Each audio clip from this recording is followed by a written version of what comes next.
আমি যেটি বলতে চাইছি যে নিট পরীক্ষা প্রসঙ্গে আমি দু চারটে কথা আমি বলতে চাইছি, তুলে ধরতে চাইছি আমার ইউটিউব চ্যানেলে।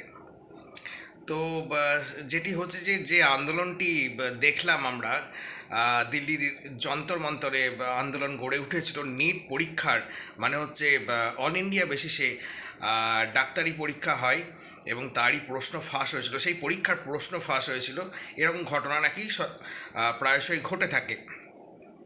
তো সেই বিষয়কে কেন্দ্র করে ককরোচ জনতা পার্টি পাশে দাঁড়িয়েছিল, মানে হচ্ছে সোশ্যাল মিডিয়ার একটি পলিটিক্যাল টিম। খুব বেশি দিন হয়নি, কিছু মাস হয়েছে গড়ে উঠেছে এই টিমটি। তো আমি যেটি বলছি আমার একেবারেই ব্যক্তিগত মতামত আমি তুলে ধরছি আমার ইউটিউব চ্যানেলে। আমি একজন খুব সামান্য সাধারণ একজন মানুষ। তো যেটি বলছি যে একটি প্রায়শই কথা শুনতে পাওয়া যায়, যে আমরাও বলি যে এখন হচ্ছে অনলাইনের যুগ, সোশ্যাল মিডিয়ার যুগ। সবাই বলি, দেশের হয়তো প্রধানও তিনিও বলেন যে সোশ্যাল মিডিয়ার যুগ, অনলাইনের যুগ, সবাই বলি। একটা কথা, একটা প্রচলিত কথা হয়ে আসছে যেহেতু সোশ্যাল মিডিয়ার দল। আরেকটি কথা বলতে চাইছি, কিছু কিছু ভিডিও আমি দেখলাম যেটি শালীনতা একটু হয়তো ছাড়িয়ে গেছে, সেটা প্রশ্রয় দেওয়া অবশ্যই উচিত নয়।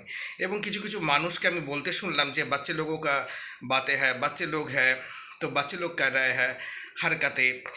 এইগুলো এগুলো ঠিক নয়, আমি আমি মনে করি। তো বাচ্চে লোক হ্যাঁ তো सब कुछ मतलब सब कुछ ले लूँगा, ये तो ঠিক নেই হ্যাঁ। আমার যেটা মনে হচ্ছে, কিছু কিছু ভিডিও দেখে আমার একেবারে নিজস্ব ব্যক্তিগত অভিমত যেটা হচ্ছে যে এটা সিনেমায় যেরকম দেখা যায়, বয়সের সেই ম্যাচুরিটি এখনও আসেনি যারা নাকি আন্দোলন করছিল, বা ছাত্রছাত্রীও থাকতে পারে নিট পরীক্ষায় যারা ডাক্তারি পড়বে পরবর্তীতে 5 বছরের কোর্স, ডাক্তারি পরীক্ষা এন্ট্রান্স পরীক্ষা, নিট পরীক্ষা। তো যেমন সিনেমায় হয় সেরকম একটা নাচা গানা চলছে আনন্দে, এটা হতেই পারে যেরকমটি হয় আর কি। তো সেই